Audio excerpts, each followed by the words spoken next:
Hello. Today I'm going to show you how to perform a reboot, a soft reset, or a soft version of the hard reset with your Apple iPhone 16 family. The fixed 16 and 16 Max is also the same thread here.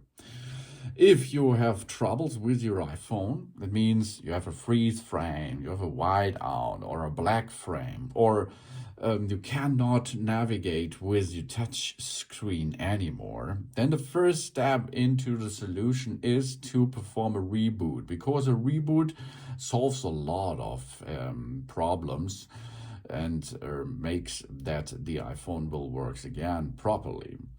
We are looking what device buttons we have. We have the action button, we have the volume up, volume down button, and the other side we have the power button and the cam button. We will need the power button and the volume up and volume down button for this thread.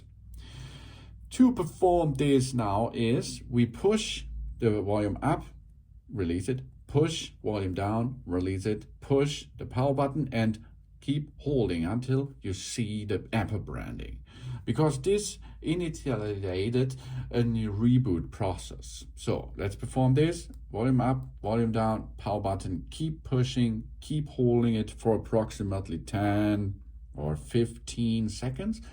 And after this, you will see the Apple branding, and then you can release the power button after you visualize this. There is an Apple in the screen, and then we complete the reboot. And often it works after this soft reset again.